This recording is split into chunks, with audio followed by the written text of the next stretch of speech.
અંજની માધ્યમિક સ્કૂલ મોહનવતી હું મહેશ સર આજના વિડિયો લેક્ચરની અંદર આપ સર્વે વિદ્યાર્થી મિત્રોનું હાર્દિક સ્વાગત કરું છું।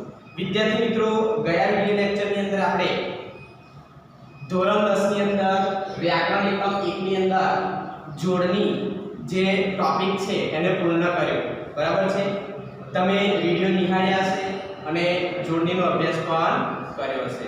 હવે વિદ્યાર્થી મિત્રો, આજનો જે વિડિયો લેક્ચર છે એ વિડિયો લેક્ચર બોર્ડની પરીક્ષામાં 1 માર્ક્સ માટે ખાસ ઉપયોગી છે। તમે જો જૂના પેપર બોર્ડના જોયા હોય તો એની અંદર 1 માર્ક્સનો પ્રશ્ન આવે છે વ્યાકરણની અંદર। એમાં એવું હોય છે કે બે શબ્દ આપ્યા હોય, એ બંને શબ્દના જોડણી ભેદે અર્થ ભેદ, એટલે કે બંને શબ્દ આપ્યા હોય, બંને શબ્દના તમારે મીનિંગ બતાવવાના હોય છે, બરાબર। તો એને લગતો 1 માર્ક્સ હોય છે।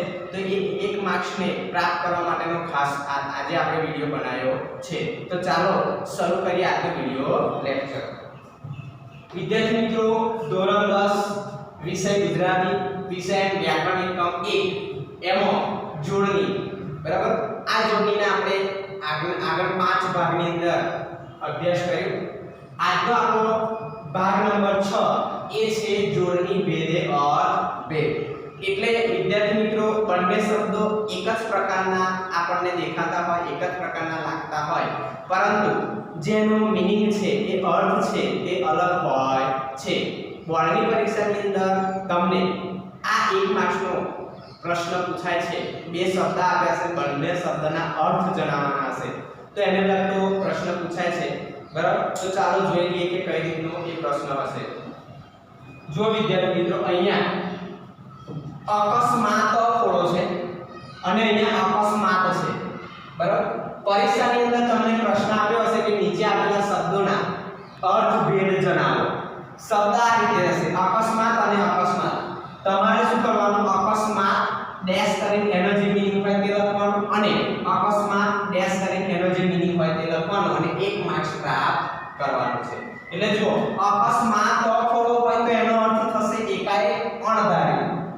અકસ્માત છે તો અણધાર્યો બનાવ। આપણે નથી કે અકસ્માત થયો, એક્સિડન્ટ થયો, બરાબર, એટલે અણધાર્યો બનાવ, બરાબર। તો આ રીતે બંને શબ્દ શું કહેવાય કે ઉચ્ચારણની દ્રષ્ટિએ અને લખાણની દ્રષ્ટિએ સેમ લાગતા હોય એવું લાગે છે। ઉપરના શબ્દમાં ખાલી ત ખોડો છે, એટલે કે ત અડધો છે, નીચે ત આખો છે, ફરક આટલો જ છે, છતાં બંને શબ્દની અંદર જે મીનિંગ છે એમાં આભ જમીનનો ફેર છે। અકસ્માત ખોડો એટલે એકાએક અણધાર્યો અને અકસ્માત એટલે અણધાર્યો બનાવ, બરાબર છે। બીજો શબ્દ છે જો અફર અને અફળ।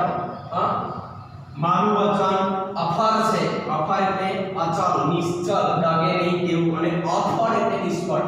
જો અ ફ અહીંયા છે ને અહીંયા છે, તો બંને શબ્દ અફર અને અફળ આમ આપણને ઉચ્ચારણની દ્રષ્ટિએ એક સરખા લાગતા હોય રીતે લાગે, લખાણમાં પણ થોડો એમાં ર અને દ માં ડિફરન્સ છે।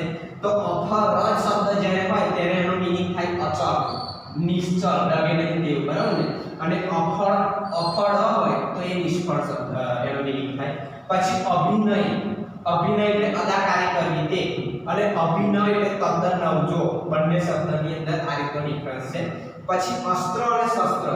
જો અહીંયા અ છે ને અહીંયા સ છે, તો અસ્ત્ર એટલે શું? તો અસ્ત્ર એટલે ફેંકવાનું હથિયાર, બરાબર ને। અસ્ત્ર એટલે આમ ફેંકવાનું, ઘા કરવાનો, જેમ કે ભાલો, એને ઘા કરવાનો, ભાલો છે, ધનુષ અને બાણ છે, જે ફેંકીને યુદ્ધ કરવાનું, ફેંકવાનું હોય એને અસ્ત્ર કહેવાય। અને હાથથી લડવાનું હથિયાર, જેમ કે તલવાર, ગદા, બરાબર। એટલે અસ્ત્ર એટલે શું? ફેંકવાનું હથિયાર, અને શસ્ત્ર એટલે હાથથી લડવાનું હથિયાર। તો આ બંને શબ્દની અંદર આટલો ડિફરન્સ છે।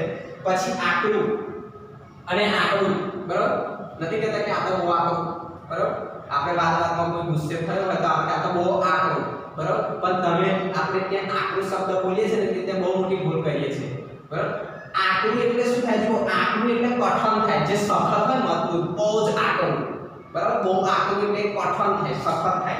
અને આકડું એટલે જડ ગુસ્સે થનાર, જે ગુસ્સાવાળી વ્યક્તિ હોય એને આકડું નહીં કહેવાનું, બહુ આકડું છે એમ કહેવાનું, આ તો બહુ આકડું છે, આકડું શબ્દ બોલવાનો। કારણ કે આકડું એટલે ગુસ્સે થનાર થાય, આકડું એટલે કઠણ, સખત થાય, બરાબર। તો જો અહીંયા આર એટલે કાચી અને આર એટલે આરો, આર, બસ આર એટલે આપણે નથી કે ધારો કે લોખંડની ખીલી છે, તો એ લોખંડની ખીલીની જે અણી છે ને, અણી એ અણીને શું કહેવાય આર કહેવાય પછી પેલું બળદને હાંકવા માટે જે લાકડી હોય લાકડીની આગળ આર ગોચેલી હોય જોજો પેલું શું કહેવાય કે એકદમ તીક્ષ્ણ ખીલી તો આર એટલે કાંજી અને આર એટલે આરો બરાબર આર એટલે કાંજી અને આર એટલે આરો તો આ બંનેની અંદર આટલો ફરક છે ઇનામ ઇનામ એટલે બક્ષિસ અને ઈમાન એટલે પ્રામાણિકતા બરાબર કદાચ બોર્ડની પરીક્ષામાં એવું પૂછાય કે ઇનામ અને ઈમાન શબ્દનો અર્થ જણાવો બરાબર તો ઇનામ એની સામે ડેશ કરીને લખવાનું બક્ષિસ તમને જે ભેટ મળે તે અને ઈમાન એટલે પ્રામાણિકતા બરાબર પછી ઉપહાર અને ઉપહાર જો વિદ્યાર્થી મિત્રો અહીંયા ડિફરન્સ શું છે જો ઉ નો ઉ પ નો અહીંયા પ ની બદલે અહીંયા પા છે હા નો હા અને ર નો ખાલી પ ને કાનો જ છે અહીંયા ડિફરન્સ બંનેમાં કશું નથી ઉપહાર અને ઉપહાર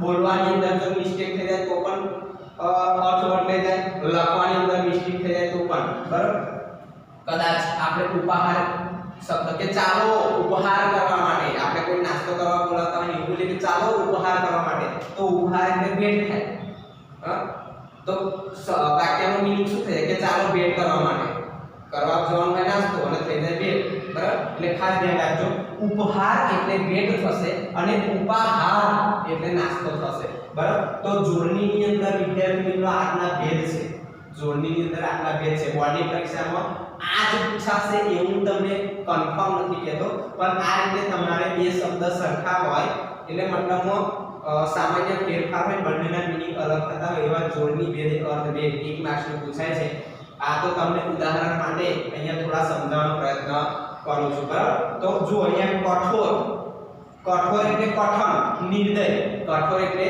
કઠણ નિર્દય અને કઠોર એટલે એક પ્રકારનું અનાજ બરાબર છે પછી કમર અને કમર જો અહીંયા કનો ક મનો મ અને રણી જગ્યાએ અડે છે કમર એટલે આપણી આ જે કેટ છે તે કેટ કમર એટલે કેટ અને કમર એટલે એક ફૂલ બરાબર પછી અપેક્ષા અને ઉપેક્ષા અહીંયા અ સ્વર છે અહીંયા ઉ સ્વર છે આટલો ડિફરન્સ છે બંનેની અંદર બરાબર તો આ ડિફરન્સ છે તો ડિફરન્સ પ્રમાણે આનો મીનિંગ પણ અલગ થશે અપેક્ષા એટલે ઈચ્છા અથવા તો આશા અને ઉપેક્ષા એટલે તિરસ્કાર કરવું અવગણના કરવી પછી જુઓ વિદ્યાર્થી મિત્રો આવા શબ્દની અંદર છે ને આપણે થોડા કન્ફ્યુઝ થઈ જઈએ અહીંયા અબજ અ નો અ બરાબર અહીંયા બ ની જગ્યાએ જ છે અને અહીંયા જ ની જગ્યાએ બ છે અબજ ખાલી જ અને બ આમ તેમ ફરક છે જુઓ અહીંયા બ પાછળ અહીંયા બ વચ્ચે છે અહીંયા પાછળ છે અહીંયા જ પાછળ છે અહીંયા જ વચ્ચે છે તો જુઓ અબજ અને અજ આ તો કેવી અજબ ગજબની વાત છે બરાબર ને તો અબજ અને અજબ તો જુઓ અબજ શબ્દનો મીનિંગ શું થશે 100 કરોડ દર્શાવતી સંખ્યા 1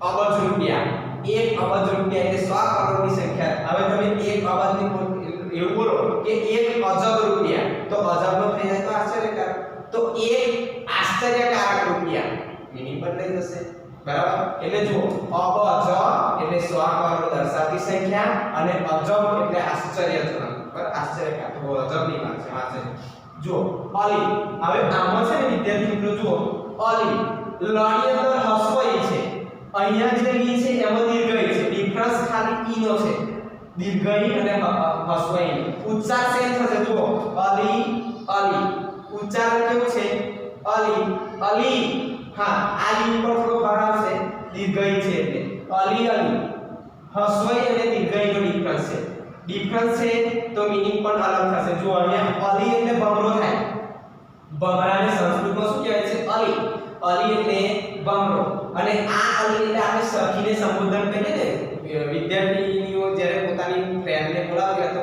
ઘણી વખત કહે અલી સાંભળે છે તો એમાં જે અલી વપરાય ને તે આ વપરાય બરાબર હવે જો એમાં તમે આ અલી તમારી મિત્રને બોલાવતા ને કે અલી સાંભળે છે એમાં જો આ અલી વાપરો તો બમરા સાંભળે છે મીનિંગ આવો થઈ જશે બરાબર ને સમજ પડે છે એટલે આ અલી એટલે બમરો અને આ અલી એટલે સખીને સંબોધન ચાલો હવે જુઓ અંશ અને અંશ બરાબર અંશ એટલે ભાગ બરાબર અને ઓસ એટલે વજનનું એક માપ આ તમે ગણિતની અંદર કદાચ ભણીને આવ્યા છો બરાબર ચાલો હવે આ જો અહીંયા ડિફરન્સ જો વિદ્યાર્થી મિત્રો ઘણી વખત આપણે ગુજરાતી ભાષાની અંદર જ્યારે લખાણ લખતા હોય ત્યારે બે શબ્દ વચ્ચે જે થોડી ગેપ રહેતી હોય છે એટલે કે બે શબ્દને અમુક અંતરથી છૂટા પાડવા પડે હવે અહીંયા જો આપણે લખાણની અંદર બધા શબ્દ ભેગા ભેગા લખીએ તો પણ મીનિંગ બદલાવાની શક્યતા ખાસ રહેલી છે જુઓ અહીંયા આ જ શબ્દ છે ને એ જોડે જોડે છે જુઓ આ જ બરાબર આ જ મને શું સમજાય વિદ્યાર્થી જો વાંચવાની અંદર લખવાની અંદર અને ઉચ્ચારણ વાંચન લેખન અને ઉચ્ચારણ બંનેની અંદર તમારે ખાસ કાળજી રાખવાની આજ મને શું કહેવાય આજ તો આજ અને આજ જો આમાં આજ અહીંયા આ પછી થોડી જગ્યા છે જુઓ બરાબર અને પછી જ છે એટલે આજ અને આ જ આને કઈ રીતે ઉચ્ચારાશે જો બોલો આજ અને આજ અને આને આ પછી જગ્યા છે એટલે તમારે થોડું રોકવાનું આજ અને આ જ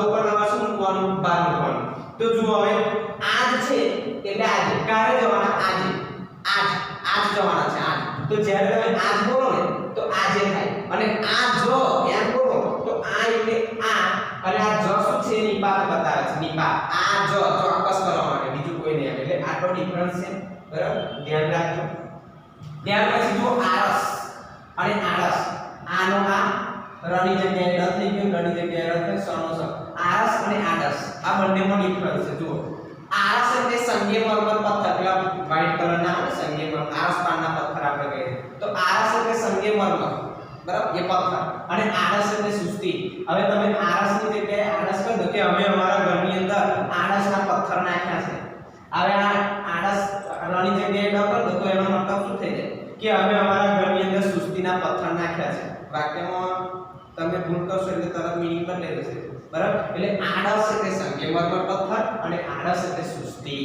બરાબર જુઓ આપણે આને આગલા વિડિયોની અંદર ઉદાહરણ સ્વરૂપે પણ જોયું હતું કે ઉદર એટલે પેટ થાય અહીંયા વિદ્યાર્થી મિત્રો તમે જુઓ કોઈ ફરક નથી અહીંયા ફક્ત અને ફક્ત અનુસ્વારનો ફરક છે ઉદર એમાં અનુસ્વાર નથી અને ઉંદર એમાં અનુસ્વાર છે જુઓ ઉદર અને ઉંદર હવે જો ઉચ્ચારણ ગત જુઓ બોલો ઉદર બોલો ઉદર અને હવે બોલો ઉંદર તો જ્યારે તમે ઉંદર બોલો છો ત્યારે અનુસ્વારનો તીવ્ર ઉચ્ચાર થાય હવે જો તમે બોલવાની અંદર લખવાની અંદર ભૂલ કરો તો પણ તકલીફ પડે ધારો કે કોઈ એવું કે મારા ઘરમાં બહુ જ ઉંદર છે મારા ઘરમાં બહુ ઉંદર છે બરાબર આ બોલવાનું છે ઉંદર બરાબર બોલવાનું છે ઉંદર પણ એ ભાઈ બોલી જાય છે ઉંદર કે મારા ઘરમાં બહુ ઉંદર છે બરાબર તો આ ઉંદર એટલે પેટ થશે તો જો હવે વાક્યનો મીનિંગ શું થશે કે મારા ઘરમાં બહુ ઉંદર છે એનો મીનિંગ શું થશે કે મારા ઘરમાં બહુ પેટ છે થશે ને એટલે ખાસ ધ્યાન રાખજો ઉંદર એટલે પેટ અને ઉંદર એટલે એક પ્રાણી બરાબર છે આગળ જુઓ ઉછળવું અને ઉછળવું હા ઉછળવું એટલે મોટા થવું ઉછળવું એટલે કૂદવું તું તો બહુ ઉછળી ગયો છે આપણે કોઈ જોઈને એમ કહે કે બહુ મોટો થઈ ગયો તો આપણે કહીએ કે તું તો બહુ ઉછળી ગયો છે બરાબર હવે ઉછળી જવું એટલે તો એનો મતલબ શું થાય તું તો બહુ કૂદી ગયો છે આવું થાય ને આપણે ઘણી વખત તમે જુઓ વાતમાં કોઈ કહેતા તું તો બહુ ઉછળી ગયો છે તો ઉછળવું એટલે કૂદવું થાય તો એનો મીનિંગ શું થશે પછી કે તું તો બહુ કૂદી ગયો છે આ ખરેખર પેલો કૂદ્યો ન હોય મોટો થયો હોય તો ત્યાં તમારે પૂછવું બોલ કે તું તો બહુ ઉછળી ગયો છે ને હા ઉછળી જવું એટલે મોટા થઈ જવું અને ઉછળવું એટલે કૂદવું બરાબર તો આ બંનેની અંદર આટલો તફાવત છે આટલો ડિફરન્સ છે આટલો ભેદ છે બરાબર પછી જુઓ અહીંયા કોનો ક ડુનું ડુ ફક્ત અહીંયા અનુસ્વાર છે આને કડું કહેવાય અને આને કડું કહેવાય ઉચ્ચારણ જો વિદ્યાર્થી મિત્રો અહીંયા અનુસ્વાર છે એટલે ઉચ્ચારણ તીવ્ર નથી થતું કડું કડું કડું અને કડું પણ આ કડું ઉપર અનુસ્વાર છે ને આ કડું ઉપર અનુસ્વાર નથી આ જે અનુસ્વાર છે ને આ અનુસ્વાર કોમળ અનુસ્વાર કહેવાય કેવો અનુસ્વાર કહેવાય કોમળ તીવ્ર અનુસ્વાર નહીં ગયા વિડિયો લેક્ચરની અંદર આપણે તીવ્ર અનુસ્વાર વિશે ઘણી બધી ચર્ચા કરી છે એટલે જુઓ અહીંયા કોનો ક ડુનું ડુ અહીંયા અનુસ્વાર નથી ને અહીંયા અનુસ્વાર છે લખતી વખતે ભૂલથી તમારે કદાચ અનુસ્વાર મૂકી દે તો મીનિંગ આખો બદલાઈ જાય જો કડવું એટલે એક પ્રકારની કડવી ઔષધિ કડવું એટલે શું આ તો બહુ કડવું દવા છે બરાબર એટલે કડવું એટલે એક પ્રકારની ઔષધ એક પ્રકારની કડવી ઔષધ અને કડવું એટલે હાથનું ગળેલું હવે જો બોલતી વખતે તમે કડવું બોલી જાઓ બરાબર તો આ તો બહુ કડવું દવા છે તો આ તો બહુ હાથનું ગળેલું દવા છે મીનિંગ બદલાઈ જાય એટલે ખાસ ધ્યાન રાખજો કડવું એટલે એક પ્રકારની કડવી ઔષધિ અને કડવું એટલે એક પ્રકારની હાથનું ગળેલું કડવું અને કડવું આ રીતે બોલવાનું જો કડવું અને કડવું બરાબર બહાર આવશે થોડો ચાલો હવે ઊંચી અને ઊંચી જે રીતે અહીંયા અનુસ્વાર છે તે અહીંયા જો ઊંચી ઉ ચી ચી અનુસ્વારનો ફરક છે પણ ઊંચી એટલે મહોલ્લો થાય ગલી ઊંચી નથી કહેતા કે અમદાવાદની અંદર તો ઘણી બધી ગલી ઊંચી છે તો ઊંચી એટલે મહોલ્લો અને આ ઊંચી એટલે ચાવી ઊંચી હવે જો આપણે બોલવાની અંદર ભૂલ કરીએ કે અમદાવાદમાં તો બહુ ગલી ઊંચી છે, તો એનો મીનિંગ શું થશે કે અમદાવાદમાં તો બહુ ગલી ચાલી છે, આવો મીનિંગ થાય, બરાબર? એટલે ઊંચી એટલે મહોલ્લો અને ઊંચી એટલે ચાલી, બરાબર? એવી રીતે જુઓ કેસ અને કેસ લખવાની અંદર વિદ્યાર્થી મિત્રો આ કેસ એટલે વાર થાય, અહીંયા સરનાઈનો સ છે અને અહીંયા સસલાનો છે. હવે કેસ સરનાઈનો સ હોય તો વાર થાય, બરાબર? અને કેસ એટલે મુકદ્દમો, પેલો અદાલતની અંદર ચાલે ને તે કેસ. હવે લખવાની અંદર તમે એમ કહો કે કૃષ્ણના કેસ સુંદર છે. શું? કૃષ્ણના કેસ સુંદર છે. આ એક કૃષ્ણના કેસ સુંદર છે એમાં તમે આ શબ્દ કીધો તો પછી મીનિંગ શું થશે? બોલો જો કે કૃષ્ણના મુકદ્દમો સુંદર છે. હાય ને? કૃષ્ણના મુકદ્દમો સુંદર છે. આ શબ્દ એટલે આ શબ્દ મૂકો તો આવું થાય, બરાબર? એટલે કેસ સસલાનો એટલે વાર અને કેસ સસલાનો એટલે મુકદ્દમો. પછી વિદ્યાર્થી મિત્રો અહીંયા જુઓ આ ત્રણ શબ્દ છે. જો અહીંયા ખાધ છે, ફક્ત ધજાનો ધ, જો ખાધ અને અહીંયા ખાદ્ય છે એટલે ધની સાથે ય જોડાયેલો છે, બરાબર ને? ખાદ્ય. અને અહીંયા ખાંડ છે, કશો ફરક નહીં. ખાદ ખાદ્ય ખાંડ, જો ખાદ ખાદ્ય ખાંડ, ખાદ ખાદ્ય ખાંડ, બરાબર? તો જો ખાદ એટલે ખોટ, આપણને કોઈ નુકસાન થયું હોય વ્યાપારમાં, કે મારે વ્યાપારમાં તો બહુ ખાદ જઈ છે આ વખતે, તો ખાદ એટલે ખોટ. પણ એ વ્યક્તિ જો લખવાની અંદર કે ઉછવાની અંદર કે મારે વ્યાપારમાં બહુ ખાંડ જઈ છે, તો એમાં ખાવા એવું છે, તો એનો મતલબ શું થાય કે મારે વ્યાપારમાં બહુ ખવાય એવું જરૂર છે, મીનિંગ બદલાઈ જાય, બરાબર? પછી ખાદ્ય, જો ખાદ એટલે ખોટ, ખાદ્ય એટલે ખવાય એવું, ખાદ્ય લાયક નહીં કે, અને ખાંડ એટલે ખભો, બરાબર? ખાંડ એટલે ખભો. આ ખાંડ તમે મૂકી દો તો ખોટનો થઈ જાય ખભો, કે મારે વ્યાપારમાં ખાંડ ગઈ છે તો મારે વ્યાપારમાં ખભો ગયો છે, એ થાય ને એવું. જો અહીંયા ફરક શું છે? ધનો ધ, ખાનો ખા. અહીંયા અનુસ્વાર નથી, અહીંયા અનુસ્વાર છે. હવે લખવાની અંદર એવું તમે લખો કે મારે વ્યાપારમાં બહુ ખાંડ ગઈ છે, બરાબર? આ ખાની ઉપર જો અનુસ્વાર મૂકી દો મીનિંગ શું થઈ જશે કે મારે વ્યાપારમાં બહુ ખભો ગયો છે, થાય ને? એટલે અનુસ્વાર ફરક ફક્ત અનુસ્વારનો છે, બરાબર? ગુજરાતી ભાષા છે વિદ્યાર્થી મિત્રો, બરાબર? થોડીક જો આપણાથી ચૂક થઈ જશે તો અર્થનો અનર્થ થઈ જશે. આમે ગુજરાતી ભાષા છે દ્વિઅર્થી ભાષા કહેવાય. કેટલી? દ્વિ, કે એક જ શબ્દના ઘણા બધા મીનિંગ નીકળતા હોય, એ તો આપણે જોઈએ છે, બરાબર ને? સારું, ચાલો તો ખાદ એટલે ખોટ, ખાદ્ય એટલે ખવાયું અને ખાંડ એટલે ખભો. પછી જુઓ કોષ અને કોષ આ પ્રમાણે અહીંયા જેવો છે ને, અહીંયા જો કોષમાં સરનાઈનો સ છે, અહીંયા કોષમાં સસલાનો છે, તો કોષ એટલે ભંડાર, રાજા મહારાજાના કોષ ધન દોલતથી ભરેલા છે, તો એની અંદર કોષ એટલે ભંડાર થશે કે રાજા મહારાજાના ભંડાર ધન દોલતથી ભરેલા છે. અને કોષ એટલે ગામ, દોડમાય, આપણે કેટલા કોષ ચાલવાનું છે હજુ. હવે જો એક કેટલાક કોષ ચાલવાનું છે, હવે તમે લખો કે કેટલાક કોષ ચાલવાનું છે બાજુ, એમાં આ સમય કરતા આ સમય મૂકી દો તો પછી મીનિંગ શું થઈ જશે કે કેટલા ગાવ, કેટલા ભંડાર ચાલવાનું છે, કેટલા ભંડાર ચાલવાનું છે એવું થઈ જાય, બરાબર? એટલે કોષ એટલે ભંડાર અને કોષ એટલે ગાવ અથવા તો દોડ માય. જો વિદ્યાર્થી મિત્રો અહીંયા જુઓ ગુણ, ગુણ એટલે મૂળ લક્ષણ અથવા તો કાયદો. ગુણ એટલે શું થશે? મૂળ લક્ષણ અથવા તો કાયદો. અને આ ગુણ એટલે થેલો અને ચાર મન થાય. ગુણ એટલે થેલો મન થાય, નહીં કહેતા કે દાનની ગુણ, ખાંડની ગુણ, તો એમાં આ ગુણ લખવાનું, બરાબર?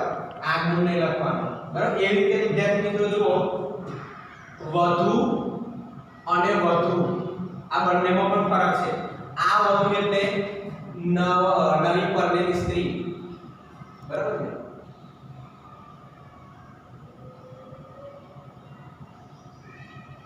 અને આ વધુ એટલે વધારે, બરાબર? વધુ એટલે નવી પરણેલી સ્ત્રી, જ્યારે નવોઢા કહેવાય ને, નવોઢા, વધુ એટલે નવોઢા પણ કહેવાય, નવોઢા. અને આ વધુ એટલે વધારે, બરાબર? હવે તમે લખવાની અંદર ભૂલ કરો, આ વધુની બદલે આ વધુ મૂકી દો તો પછી વાક્યનો મીનિંગ બદલાઈ જાય, બરાબર ને? તો ગુજરાતી ભાષાની અંદર આ રીતે જોડની ભેદ અર્થભેદ જોવા મળે છે. વિદ્યાર્થી મિત્રો મેં તમને વાત કરી કે બોર્ડની પરીક્ષાની અંદર જે 20 ગુણનું વ્યાકરણ હોય એ 20 ગુણના વ્યાકરણની અંદર એક પ્રશ્ન જોડની ભેદે અર્થ એટલે કે બે શબ્દના મીનિંગ દર્શાવવાના હોય છે એવું પૂછાય છે. મેં તમને થોડાક ઉદાહરણ અહીંયા આપવાનો પ્રયત્ન કર્યો છે.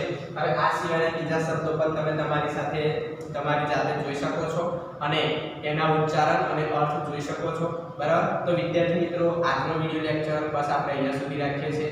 બરાબર ત્યાં સુધી દરેકને ધન્યવાદ આવજો